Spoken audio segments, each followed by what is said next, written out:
Can you hear Hey, me? guest. Yeah, I What's going can. on? How are you? Just fine, you. I'm good. Earlier you talked about free will, um, and you're citing free will as an explanation for why there's evil. Did I understand that correctly? Let me see. Where was I at in the conversation? I don't know if I said that particularly, but I think I would largely agree. Let me. Can you either ask the question a little bit differently? I don't want to answer it incorrectly. Just maybe restate Yeah. what you just asked so I may answer it correctly. So you want to say that, so the question is something like, why would God allow evil? Why is there evil in the Oh, world? And you want to say, well, look, we have to have the choice to do wrong, to do evil, if we're going to have genuine freedom. And so that would right, imply that having free will implies the possibility of doing evil. right.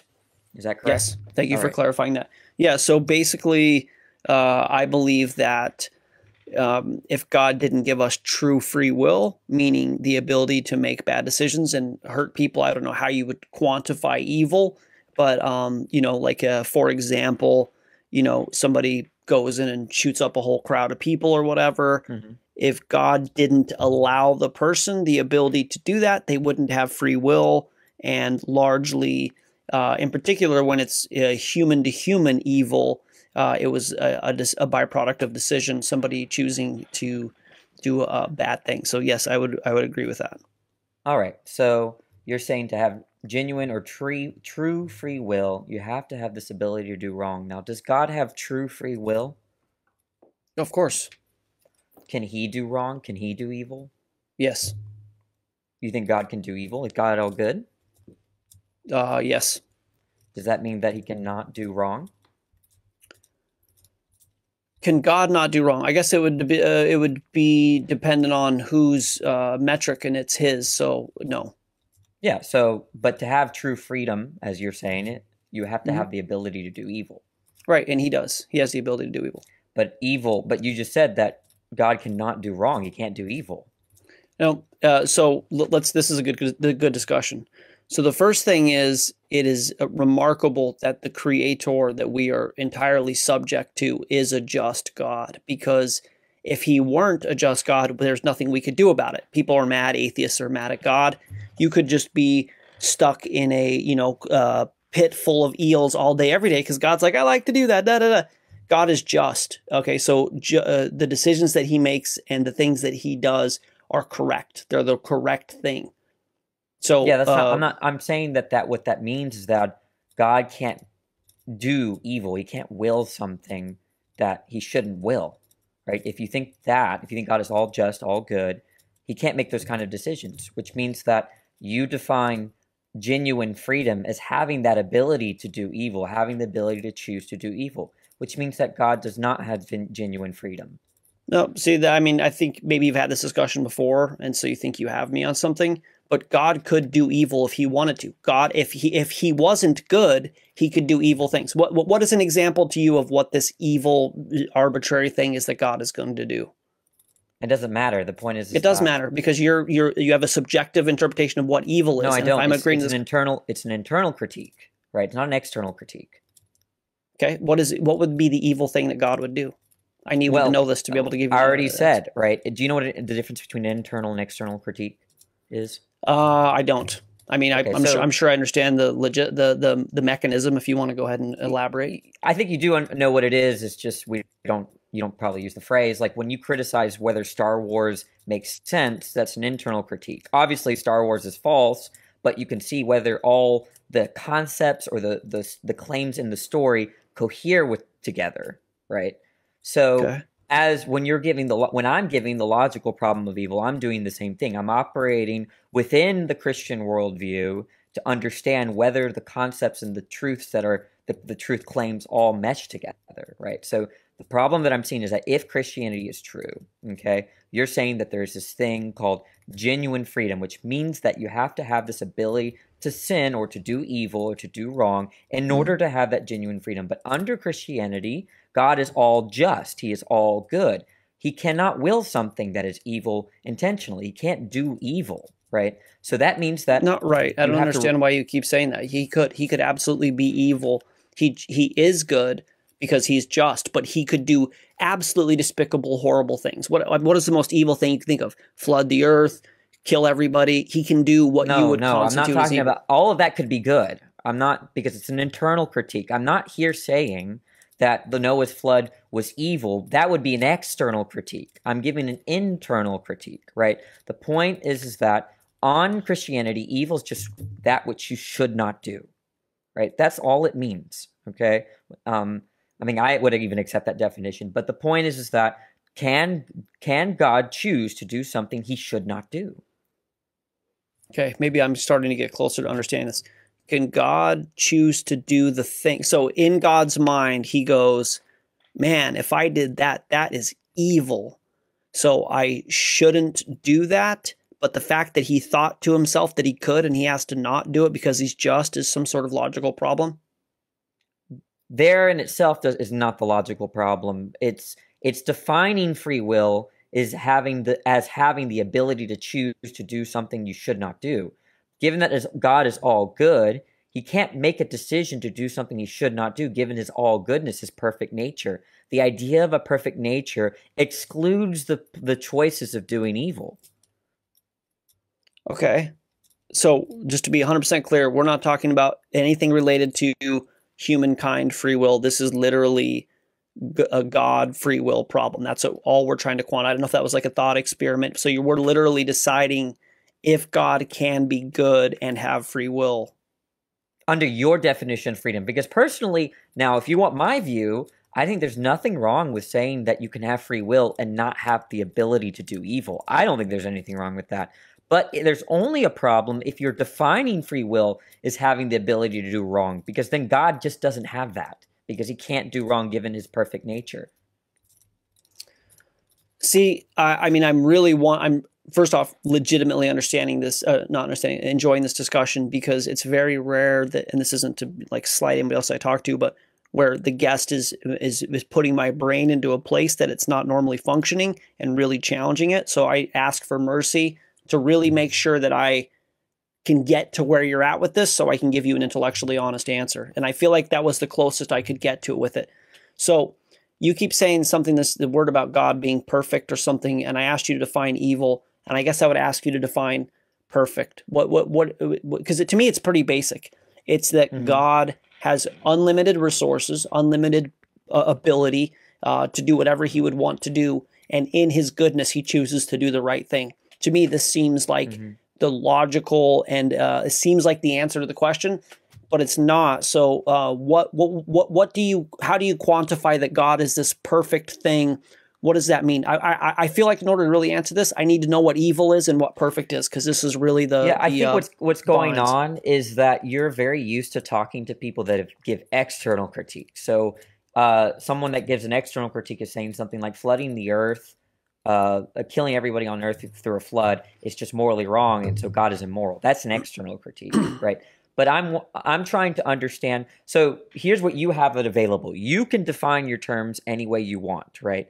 And I'm just using a sense of Christian terms or Christian ideas or concepts to make my argument. So I've heard Christians say that God is a perfect being. The way that I interpret that is God has a number of properties. He's all-powerful, all-good, all-knowing, right? Now, you may not believe that, right? You may think that God is not all-good in the sense that God can choose to do something he shouldn't do, right? And that's one way to get out of the problem, because then he could have free will because he could choose to do something he shouldn't do, right? But another way to get out of the problem is retracting the claim that in order to have free will, you have to have this ability to do evil, right? Like, I don't define free will that way, so I don't see any problem with defining free will in a way where, look, as long as you could have done differently than what you did, maybe, you might have free will. That's another definition of freedom, but it's not the original definition of freedom that you're offering, at least a part of the definition, that you have to have this ability to do wrong. So I think we're going to just keep having to unpackage this a little bit, because I guess my lack of understanding of this internal external critique, so to me, I feel like in this discussion, I don't understand what you mean by perfect and what you mean by evil, and I also don't understand what you mean by internal versus external. Your Star Wars thing didn't fully click, man. So I'm Okay, so Googling it like right they're now. two I'm just different. Can I use the Star Wars thing again? Maybe. Okay. yeah. So let's say I don't think Star Wars is true because What do you there's mean by something true? Nobody thinks it's true. Nobody thinks like I don't that to me. It's a we like. Are you asking like if I think it's like an actual thing that happened in history? No, I agree. No one thinks it's Star Wars happened, but I'm just saying there are two types of showing that. There are two types of ways of showing that. Okay. The first way is showing if the story even makes sense in the first place. The second way is showing that there's evidence against that there's a galaxy far, far away with the Force and Jedi's and stuff like that, right? So these are two different ways. So for instance, if I made up a story where there's a bachelor, okay, who's married, right? Well, that already doesn't make sense because a bachelor is someone that's unmarried. So you show a logical tension with the story that I'm giving because you can't have bachelors going around there that are married doing things, right? So an internal critique is analyzing the concepts within the story, whereas an external critique is then borrowing or using the facts that you know to yourself or your background knowledge or your the actual world to show that that state of affairs or that system, story, whatever narrative isn't true. Does that make any sense? The last part of that did. I'm still not sure if we're trying to decide if Star Wars is if it's logically if it's logically sound to think that Star Wars was a nonfiction. I think that's what you were saying, but so I'm still not clear on that. But that last part. The point is that okay. Sorry, go ahead. The last part made a little more sense to me. So the idea is all of my worldview, all of my understanding, my exegesis, I take and I project this onto my answer would be the external critique. Internal critique is like, I don't know any of it. I'm just looking at logically what makes sense. Does that I think follow? it's more like the point is that we can say that, okay, let's say Christianity is true and let's see if it makes sense if it's all true. That's an internal, kind of like an internal critique, right?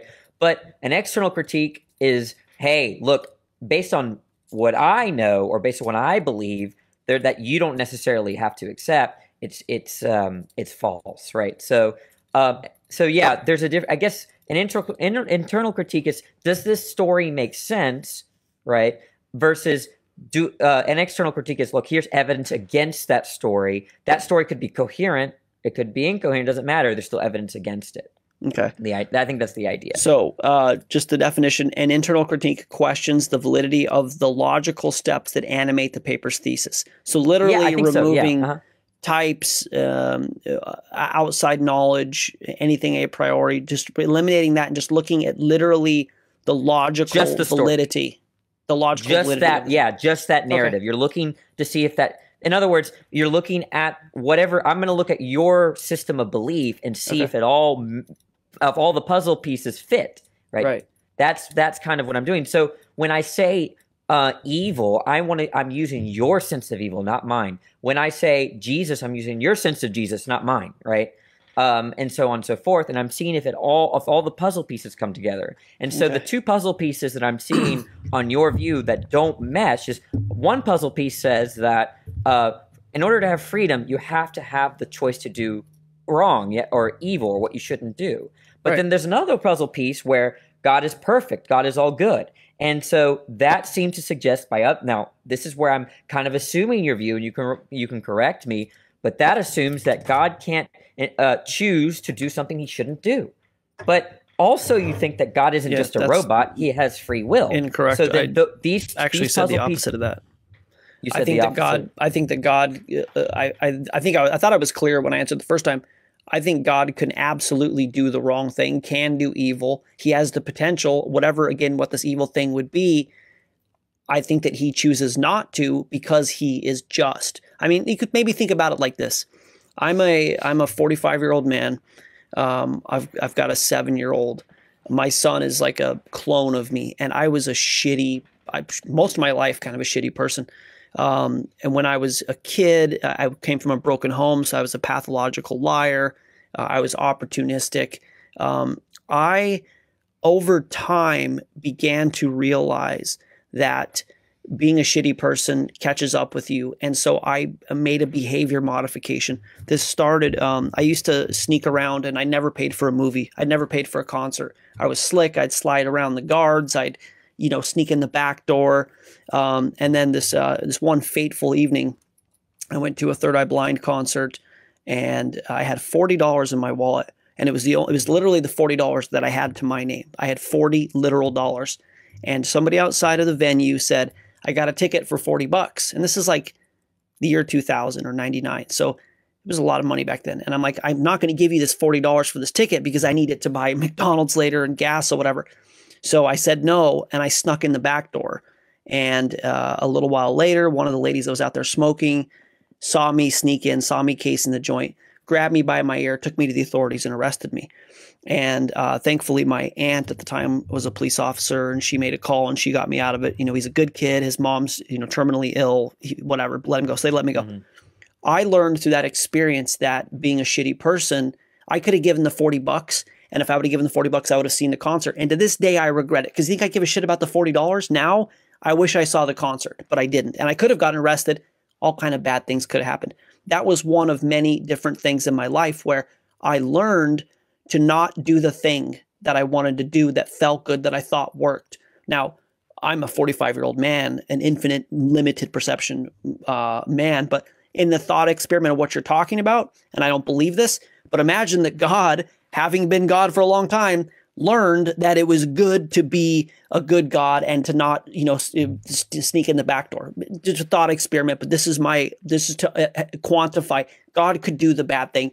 God could sneak in the back door. God could do whatever, but he chooses to do the right thing. So he has the potential for both evil and perfection, but he does the right thing. And we can be thankful that he's the creator of the universe and has unlimited power, and he's a good God, because if not, it would be a really shitty existence. And it actually, people that are like mad at God and want to have even this discussion or whatever, but they're like, there's no way that God is good. It's amazing to me that, like, if God is really good and has given us breath and the ability to love and free will, nobody can understand the gift of free will, even though we do like terrible things, whatever, creates this universe. He's a good God. And people are like, well, no, he's not good. Because in my mind, I've decided that I can't reconcile these things or whatever. So anyways, that's my answer to that. If it doesn't satiate the question, let's go next level with it. Try and figure it out. Okay. So a couple things. I guess we could start with this. Do you think God is necessarily just? Necessarily just. For our necessary, yeah. Mucho necesito for us, but for him, no. Okay. The way I'm using the term necessary here just means that in every possible situation, is God just? In every possible situation, is God just?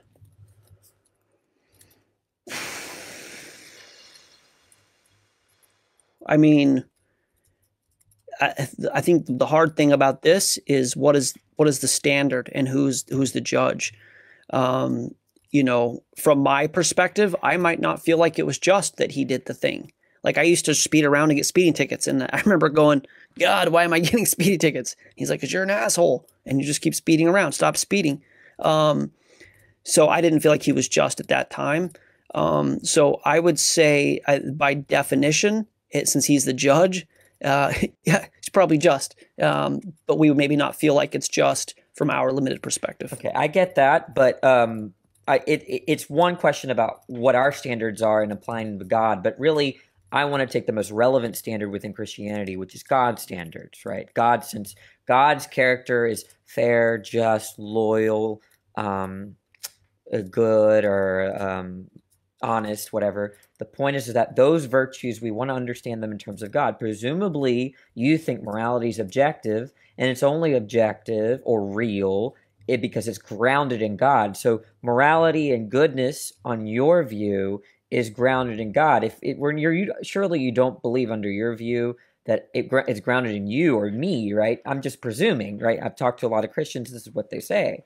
But the point is this, that if you believe that in every possible situation, right, where God is just, that means it's impossible for God to be unjust. No, I would disagree. I mean, that's, I see how you got What do there. you disagree with exactly? I see how you got there, but there's two components to this argument. Just from whose standard, and I answered this the first time, just from the human standard, we might not feel that way. And just from God's standard, Let's just talk about God's standard, no one else's standards. Right. So God, as the judge, who is the moral construct of this reality, who is good, is always going to be just because he makes the rules, and he's always going to be good.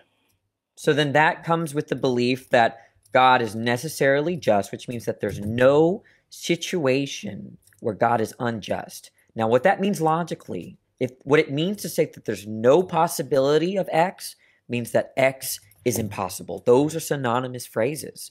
I don't know what you mean if you say that impossibility doesn't mean that there's no possible situation, right? So if you're saying that there's no in all possibilities, God is just, that would imply that there's no possibility where God is unjust, which means that it's impossible that God is unjust. Is this philosophy? Is this what we're doing right now? Because this is logic. the most boring, irrelevant, just drizzle that I could possibly imagine. I'm trying to experiencing it with you because I might do my best to try to defend God, the God that we're talking about. But I just it's pretty simple. Like it goes like this, and I'll try and get back to this. I mean, it's very, very complicated. I don't study philosophy, so it's a lot of new concepts to me.